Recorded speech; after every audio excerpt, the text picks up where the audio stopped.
दिवसीय का जो महासत्र का टॉपिक है वह आज की जीवन शैली में सत्कर्म की उपयोगिता पर व्याख्यान होना है।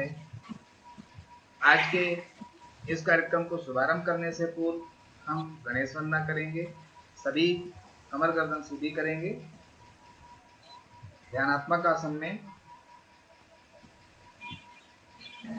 गजाननं भूतगणादिसेवितं कपितजम्बूफलचारुभक्षं उमासुतं शोकविनाशकारिकं नमामि विघ्नेश्वरपादं।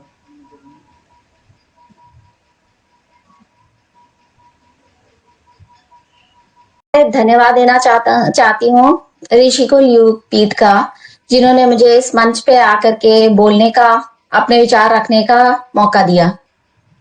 नमस्कार, मेरा नाम श्वेता मिश्रा है और मैं एक शोध छात्र हूँ और मैं योग में रिसर्च कर रही हूँ और साथ ही साथ में योग का प्रचार प्रसार भी करती हूँ हर एक लेवल पे। तो शुरुआत करते हैं। आज का मेरा जो टॉपिक मुझे दिया गया है वो है षटकर्म। षटकर्म जैसा कि नाम से ही प्रतीत होता है, 6 कर्म। अब ये कौन कौन से हैं, इनके बारे में हम जानेंगे कि ये क्या है, इनका क्या पर्पस है, हमारे डेली लाइफ में हम इसको कैसे फॉलो कर सकते हैं और अपने शरीर को, मन को आंतरिक शुद्धि कर सकते हैं। तो महर्षि घिरण्ड, जो कि हठ योग के बहुत प्रचारक कहे जा सकते हैं, यह हठ योग की परंपरा शुरू की उन्होंने, घिरण्ड संहिता की रचना की और षटकर्म उन्हीं से, ये जो षटकर्म टर्म है ये उन्होंने ही दिया। तो महर्षि घिरण्ड के अनुसार घट, हमारा शरीर एक घट के समान होता है, घट, और इस घट की शुद्धि होना आवश्यक है। अब ये इस घट की शुद्धि कैसे होगी? इस घट की शुद्धि होती है, ये शरीर रूपी जो घट है इसकी शुद्धि होती है, इसकी आंतरिक शुद्धि होती है षट कर्मों द्वारा। महर्षि घिरण्य कहते हैं, धौतिर्वस्ते तथा नेति लौलिकी त्राटकम तथा कपाल भातिश्चैतानि षट कर्माणि समाचरेत। यानी कि धोती, वस्ती, नेति, लौलिकी, त्राटक, कपाल भाती, ये षटकर्म है और इनका अभ्यास करने से शरीर की सभी पूरी तरीके से आंतरिक शुद्धि हो जाती है। तो योग अभ्यास में इसका क्या महत्व है? देखिए, जो स्कॉलर्स हैं, जो हमारे ऋषि मुनि हैं, उन्होंने ये कहा कि हम योग अभ्यास शुरू करें उसके पहले हमारे शरीर की आंतरिक शुद्धि हो जानी चाहिए। आंतरिक शुद्धि का क्या अर्थ हुआ? देखिए, हमारे लेफ्ट और राइट नॉस्ट्रिल्स होते हैं। जो लेफ्ट और राइट नॉस्ट्रिल है ये हमारा ईड़ा और पिंगला नाड़ी है। हमारे शरीर के अंदर दोष कब उत्पन्न होते हैं? हमारे शरीर के अंदर दोष तब उत्पन्न होते हैं जब इन दोनों नस नाड़ी में इम्बैलेंस क्रिएट होता है। आपने सुना होगा, हम सब जानते, जैसा कि हम सब जानते हैं कि आयुर्वेद के अनुसार 3 प्रकार के दोष होते हैं, वात, पित्त, कफ। और जो वात, पित्त, कफ, ये जो 3 दोष हैं, इनमें इम्बैलेंस होता है तब शरीर रोग ग्रसित होता है। तो हमें अपने शरीर को रोग से मुक्त करना है, उसके लिए षटकर्म का अभ्यास करना होता है। यानी कि ईड़ा और पिंगला नाड़ी जो है उसका जब हम बैलेंस मेंटेन करेंगे तो हमारा शरीर रोगों से मुक्त हो जाएगा। अब ये षटकर्म कौन कौन से हैं? जो मेजॉरिटी, वैसे तो देखा जाए तो ये जो 6 षटकर्म हैं सभी का अलग अलग इंपॉर्टेंस है। मैं थोड़ा थोड़ा सभी षटकर्मों के बारे में बताऊंगी ताकि आपको एक रफ आइडिया मिल जाए कि किस तरह से षटकर्म काम करते हैं और कौन कौन सी बीमारियों में ये ट्रीटमेंट में हेल्प कर सकते हैं। तो पहला षटकर्म जो है वो है धौती। धौती जो है वो बेसिकली जो हमारा अमाशय है या एलिमेंट्री कैनाल, उसकी सफाई के लिए धौती का अभ्यास किया जाता है। अब धौती जो है वो कई तरीके से की जा सकती है। जैसे पानी से भी धौती की जाती है, जिसको हम शंख प्रक्षालन नाम से जानते हैं। और फिर कपड़े से भी की जाती है जिसको वस्त्र धोती कहते हैं, और वायु से भी की जाती है। तो धोती के अलग अलग प्रकार हैं। अग्निसार जिसे हम कहते हैं, अग्निसार वायु से करने वाले जो धोती है उसको अग्निसार कहा जाता है। तो वैसे तो धोती के बहुत सारे प्रकार होते हैं, जिसमें कि अंतर धोती, धोती इस तरह से करके, पर हम जो बेसिकली बात कर रहे हैं वो इंटरनल एलिमेंट्री कैनाल की क्लीनिंग के लिए जो धोती करते हैं वो पानी से, कपड़े से और वायु से, इन तीनों तरीके से की जा सकती है। तो इसका ये कहाँ कहाँ पे ये कारगर हो सकती है, ये कहाँ कहाँ पे कौन कौन सी बीमारियों के लिए ये ट्रीटमेंट साबित हो सकती है। तो जैसे आपने देखा होगा कि बहुत सारे लोगों को कॉन्स्टिपेशन यानी कब्ज की प्रॉब्लम होती है, या एसिडिटी होती है, बहुत ज्यादा एसिडिटी। तो वो एसिडिटी निकालने के लिए वस्त्र धोती का अभ्यास किया जा सकता है। पर इसके पहले मैं एक चीज जो मेंशन करना चाहूंगी वो ये है कि धोती का अभ्यास या फिर ये षटकर्मों का अभ्यास हमेशा एक ट्रेंड टीचर के गाइडेंस में ही करना चाहिए। आप ये जानकारी इकट्ठी हम लोग कर सकते हैं, हम सुन सकते हैं, हम पढ़ सकते हैं, यूट्यूब में वीडियोस देख सकते हैं, पर एक चीज का ध्यान रखना होता है कि हमेशा एक ट्रेन्ड इंस्ट्रक्टर या ट्रेन्ड टीचर के गाइडेंस में ही षटकर्मों का अभ्यास करें, इनको सीखें। तो जैसा कि मैंने बताया, धोती का अभ्यास करके कब्ज और अम्लता यानी कि कॉन्स्टिपेशन और एसिडिटी जैसी प्रॉब्लम्स को ठीक किया जा सकता है। अब इसके बाद आता है, धोती के बाद आता है वस्ती। वस्ती is just like yogic enema, जो कि लार्ज इंटेस्टाइन के क्लीनिंग के लिए योगिक एनेमा किया जाता है। अब एनिमा में कुछ बॉडी के अंदर कुछ केमिकल्स डाल करके और फिर पेट की क्लीनिंग करी जाती है। बट इसमें जो हमारा यौगिक एनेमा है वो लार्ज इंटेस्टाइन की क्लीनिंग के लिए होता है, और ये कॉन्स्टिपेशन रिलेटेड जो भी प्रॉब्लम्स होती हैं उनको सॉल्व करने के लिए ये बहुत ही फ्रूटफुल साबित हो सकता है। जिसमें कि पश्चिमोत्तानासन और उत्कटासन जैसे आसनों में बैठ करके पानी के अंदर, एक टब के अंदर पानी भर करके और उसमें बैठा जाता है, और एनल पैसेज से पानी को इनटेक इन किया जाता है, और उसके बाद फिर उस पानी को बाहर निकालते हैं, और इस तरह से जो है लार्ज इंटेस्टाइन की क्लीनिंग हो जाती है। तो अब एक बहुत ही महत्वपूर्ण क्लीनिंग टेक्निक जिसे हम कहते हैं नेति, जो बहुत ही इंपॉर्टेंट षटकर्म है और बहुत सारी कॉमन प्रॉब्लम्स को रिजॉल्व करने में ये षटकर्म बहुत इंपॉर्टेंट रोल प्ले करता है। तो नेति जैसा कि ये नेति है क्या? नेति में क्या करना होता है कि एक पॉट लेते हैं, उसके सामने एक लंबा सा नोजल होता है जिसको कि हमें, अब ये मैं आपको जल नेति के बारे में बता रही हूँ, इसी तरह से सूत्र नेति भी की जाती है। बहुत अलग अलग तरीके की नेति की जाती है। जो बहुत ही कॉमन है दैट इज जल नेति। जल नेति का अभ्यास करने से, अभ्यास कैसे करते हैं, इसमें थोड़ा गुनगुना पानी लेते हैं, हल्का सा नमक डाल कर, चुटकी भर नमक डाल करके, और नोजल वाले जो आपका पॉट है उसमें से राइट एक नोस्ट्रिल से निकाल करके और लेफ्ट नोस्ट्रिल से, ऑल्टरनेट नोस्ट्रिल से निकाला जाता है, और उसी तरह से चेंज करके फिर लेफ्ट नोस्ट्रिल से डाल करके और राइट नोस्ट्रिल से निकाला जाता है। और इसमें एक चीज का ध्यान रखना होता है कि जो हार्ट पेशेंट्स होते हैं या हाई बीपी के पेशेंट्स होते हैं उनको नेति करते समय नमक नहीं डालना होता है। तो ये प्रिकॉशन है। इसके अलावा हमेशा गाइडेंस में करें, जिस तरह कि मैंने बताया कि ये सारी षटकर्मास को, सारी योगिक क्रिया, क्लेंजिंग टेक्निक्स को अंडर गाइडेंस ही करना चाहिए। अब इसके आप बेनिफिट्स आपको मैं बताऊं कि नेति के कितने बेनिफिट्स हैं।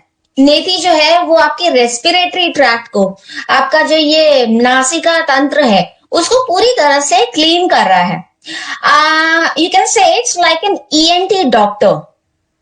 ENT मतलब हुआ ईयर, नोज एंड थ्रोट।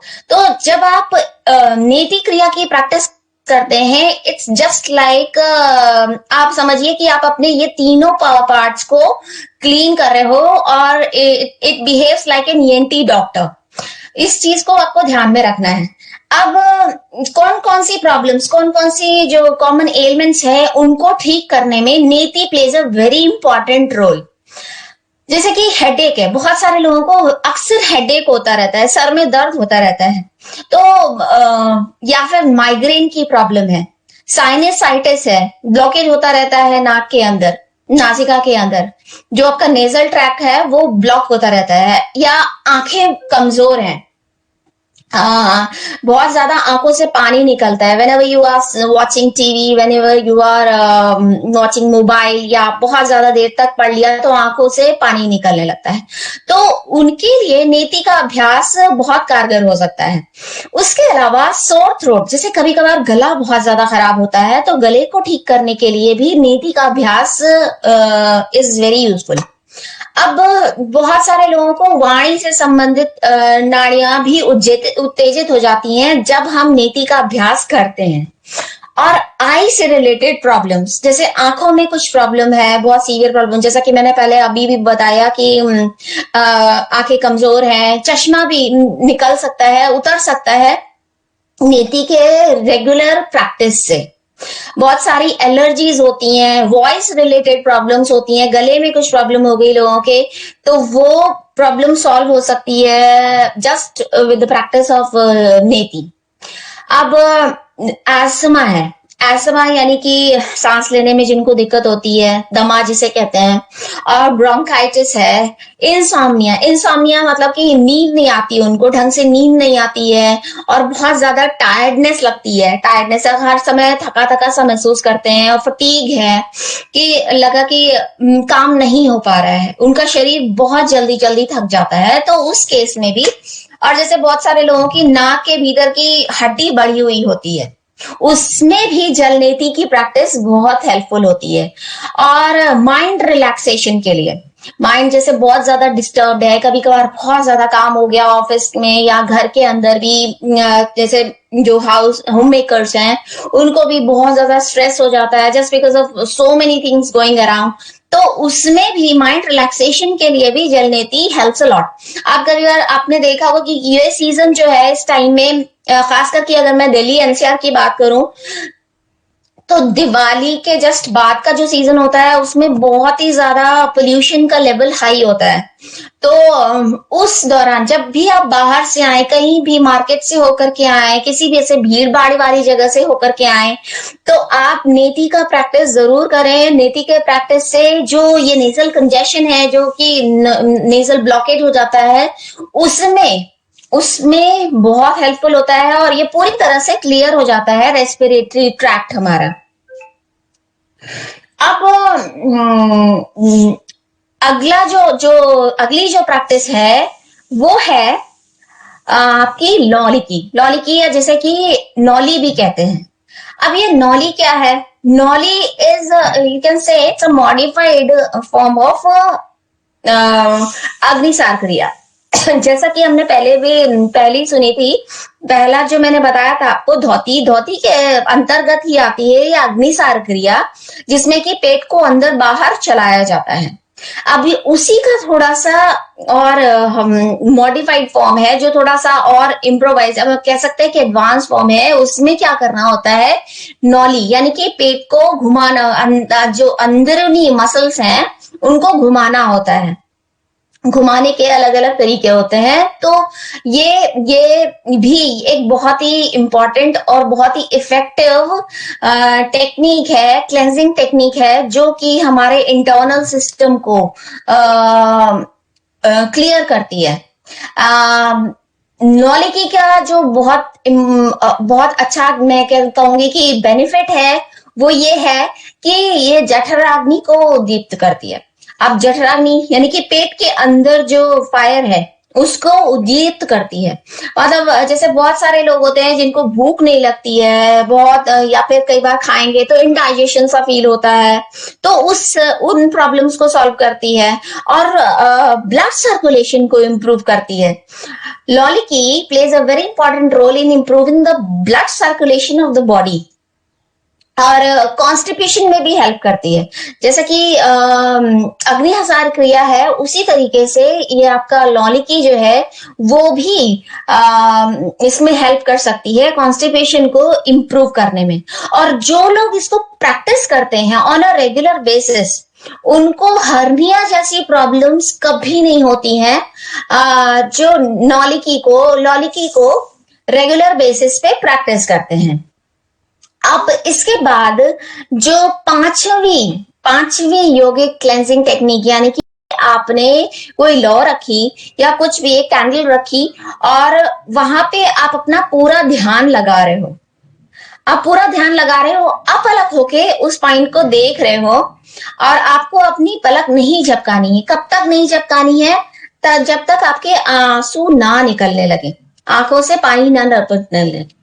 महर्षि गिरंड कहते हैं पतंते यावत अश्रुणी, यानी कि जब तक कि आंसू नहीं गिरते हैं आंखों से, तब तक इस क्रिया को करते रहें। तो ये इसका एक कह लीजिए कि इसको करने का सही तरीका यही है कि आपको अपलक एक पॉइंट पे देखना है और तब तक देखते रहना है जब तक कि आंखों से आंसू ना निकलने लगे। अब इसमें भी त्राटक कई तरीके के होते हैं। त्राटक जो है वो पूर्णिमा त्राटक भी, अब हम कहते हैं कि पूर्णिमा त्राटक होता है जो कि खुली आंखों से किया जाता है। अमा त्राटक होता है। अमा त्राटक का अर्थ होता है, अमा का अर्थ है अमावस्या, और अमावस्या यानी कि जो बंद आंखों से किया जाता है जो त्राटक, वो होता है अमा त्राटक। और उसके बाद होता है तीसरा जो त्राटक है वो प्रतिपदा दृष्टि से किया गया त्राटक, यानी कि अर्ध खुली आंखों से किया गया त्राटक। तो ये 3 तरीके के त्राटक होते हैं, पूर्णिमा दृष्टि त्राटक, अमा दृष्टि त्राटक और प्रतिपदा दृष्टि त्राटक।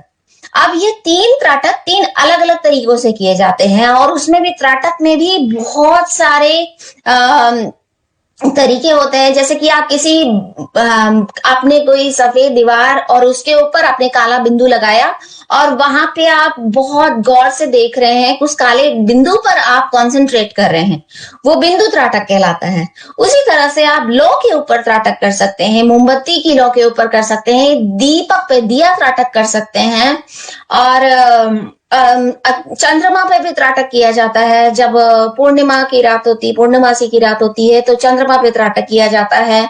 और इस तरह से फूलों पे भी त्राटक कर सकते हैं, कमल के फूल पे त्राटक कर सकते हैं। तो अलग अलग त्राटक के वो डिपेंड करता है कि क्या सिचुएशन है और क्या स्टेट ऑफ माइंड है जिसको कराया जा रहा है, उसी हिसाब से त्राटक का अभ्यास किया जाता है। और ये त्राटक कैसे हेल्पफुल है, जैसे बहुत सारे, जो मेरा एक्सपीरियंस है वो ये बताता है कि बहुत सारे बच्चे ऐसे होते हैं जिनको की पढ़ाई में मन नहीं लगता है, उनका फोकस नहीं बन पाता है, कंसंट्रेट नहीं कर पाते हैं। तो उन केसेस में त्राटक इज वेरी मच हेल्पफुल। तो उसमें क्या होता है कि अगर आप त्राटक उस बच्चे को कराया जाएगा ऑन अ रेगुलर बेसिस, तो उसका फोकस, उसका कंसंट्रेशन इंप्रूव होता है। तो त्राटक इस तरह से बहुत हेल्पफुल है कि जो फोकस और कंसंट्रेशन को इम्प्रूव करता है। वैसे तो बहुत सारे आसन्स भी हैं, जैसे कि जो बैलेंसिंग आसन्स होते हैं योग के अंदर, वो भी फोकस को, कंसंट्रेशन को इम्प्रूव करते हैं। उसी तरह से त्राटक भी बहुत इंपॉर्टेंट रोल प्ले करता है और वो भी कंसंट्रेशन को इम्प्रूव करने में हेल्प कर सकता है।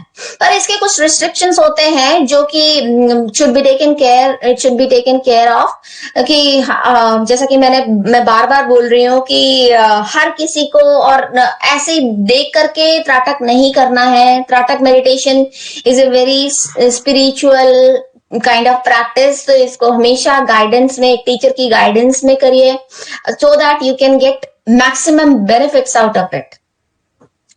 अब इसके बाद आता है कपालभाति। ये जो षटकर्म है, ये जो छठा षटकर्म है, ये कपालभाति वैसे तो ये षटकर्म है, जैसे कि आजकल के समय में, जैसे कि जब पूजनीय बाबा रामदेव जी ने कपालभाति को प्राणायाम के रूप में बहुत प्रचलित किया है, जैसा कि हम सभी जानते हैं। बट मैं आपको बताऊं कि योगिक टेक्स्ट में घेरंड संहिता, यानी महर्षि घेरंड जी ने इसको एक षटकर्म के रूप में लिखा है। अब इसमें जैसे कि हम देखते आ रहे हैं कि जो कपालभाति है उसमें धोकनी, कपाल का अर्थ होता है माथा, भाति का अर्थ होता है कि धोकनी के समान। तो जब हम कपालभाति का अभ्यास करते हैं तो माथा जो है वो चमकने लगता है, ऐसा कहा जाता है, माथे की चमक बढ़ जाती है और धोकनी के समान सांस को अंदर बाहर किया जाता है। उस अभ्यास को कपालभाति अभ्यास कहते हैं। हालांकि महर्षि गरंड के अनुसार कपालभाति 3 तरह की होती हैं, जिसमें कि व्युत्कर्म, वातकर्म और शीतकर्म कपालभाति है, जिसमें कि एक में पानी को नासिका से अंदर खींचा जाता है और मुंह से बाहर निकाला जाता है। शीतकर्म कपालभाति में मुंह से पानी को अंदर खींचा जाता है और नासिका से बाहर निकाला जाता है। और उसी तरह से जो तीसरी कपालभाति है उसमें श्वास को चलाया जाता है, जिस तरह से अनुलोम विलोम क्रिया की जाती है वो प्रक्रिया होती है। तो थोड़ा सा ये अलग है जो कपालभाति कॉमनली नोन है उससे। बट कपालभाति का मेजर हम जो अंडरस्टैंडिंग ये है कि कपालभाति का अभ्यास करने से हम श्वासों के ऊपर ध्यान लगा रहे हैं और बॉडी की हमारा जो आज्ञा चक्र है, ये पॉइंट है, दोनों भावों के बीच में जो पॉइंट होता है दैट इज कॉल्ड आज्ञा चक्र, यानी ये एक एनर्जी सेंटर है और ये इनएक्टिव फॉर्म में होता है। बट जब हम योगिक प्रैक्टिसेस करते हैं या स्पिरिचुअल प्रैक्टिसेस करते हैं तो ये एनर्जी सेंटर एक्टिवेट होता है और यहाँ पे होता है हमारा इस आज्ञा चक्र के पीछे, जस्ट पीछे होता है पिनियल ग्लैंड, जो कि हमारी बॉडी के बहुत सारे इंपॉर्टेंट फंक्शंस को रेगुलेट करता है। तो कपालभाति क्रिया करने से हमारी बॉडी की इंटरनल क्लेंसिंग होती है, हमारे शरीर के अंदर से सभी व्याधियां और बीमारियां बाहर निकलती हैं।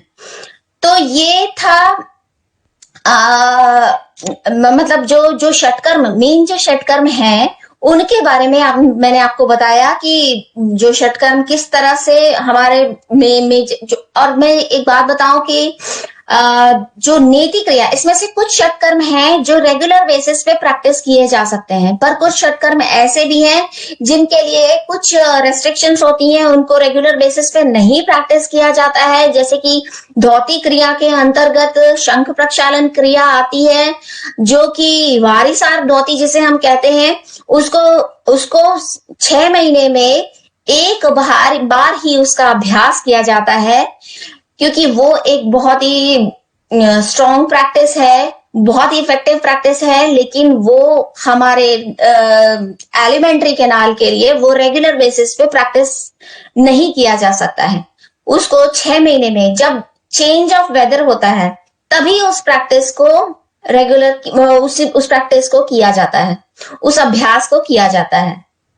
इसके अलावा नेति जैसी प्रैक्टिस जो है, नेति को रेगुलर बेसिस पे प्रैक्टिस किया जा सकता है, वो जल नेति हो या सूत्र नेति हो, आप दोनों ही तरह की नेति को रेगुलर बेसिस पे प्रैक्टिस कर सकते हैं, जिसमें आप अपने नेजल ट्रैक को, अपने रेस्पिरेटरी ट्रैक को क्लीन कर सकते हैं। उसी तरह से आपका जो ये त्राटक मेडिटेशन है उसको भी अपना फोकस इंप्रूव करने के लिए, अपना कंसंट्रेशन इंप्रूव करने के लिए, अपनी आई साइट पे काम करने के लिए उस प्रैक्टिस को भी रेगुलर बेसिस पे किया जा सकता है। और जो मेन पॉइंट, जैसा कि मैंने आपको बताया कि ये जो योगिक प्रैक्टिसेस हैं, ये जो षटकर्मास हैं, इनको आप जब अभ्यास करेंगे तो आप हमेशा एक ट्रेंड प्रैक्टिशनर या टीचर के गाइडेंस में ही प्रैक्टिस करिए। शुरुआत में उनको सीखिए और उसके बाद जब आप इसको अच्छे तरीके से सीख लें, उसके बाद आप इसको अपने लेवल पे भी प्रैक्टिस कर सकते हैं। अब योगिक लाइफस्टाइल में जो मेन चीजें, बहुत छोटी सी मैं आपको बातें बता दूं जो मैं रेगुलरली फॉलो करती हूँ और सबको बताती हूँ कि योगिक लाइफस्टाइल में क्या चीजें हैं। जैसे आपको टाइमली ईटिंग करना है। जब आप योगिक लाइफस्टाइल फॉलो कर रहे हैं तो आपको समय का, बहुत सारे गुलाब जामुन और आइसक्रीम्स रखी हुई हैं, जलेबी रखी हुई है, तो मेरा मन किया कि मैं बहुत सारा खा लूं। तो वो थोड़ा सा कंट्रोल करना है कि आप कितना खा रहे हैं। आपने ऐसा नहीं करना है कि आप एक साथ बहुत सारा खा लें just because you are getting your favourite food in front of you. तो आपको उस चीज का ध्यान रखना है, और ना फिर बाद में जाके आपको एसिडिटी जैसी प्रॉब्लम्स हो सकती हैं। मतलब जब दिन बीतेगा, आपने खाना खा लिया है, रात होगी उस टाइम में, फिर ये थोड़ा प्रॉब्लमेटिक हो सकता है। तो उसके बाद फिर मेंटल टेंशन से दूर रहना है। मेंटल टेंशन जो है वो यौगिक लाइफस्टाइल के लिए बहुत खराब है, और किसी भी लाइफस्टाइल के लोग अस्वस्थ और तत्सवितुर्वरेण्यं भर्गो देवस्य धीमहि धियो यो न प्रचोदयात्।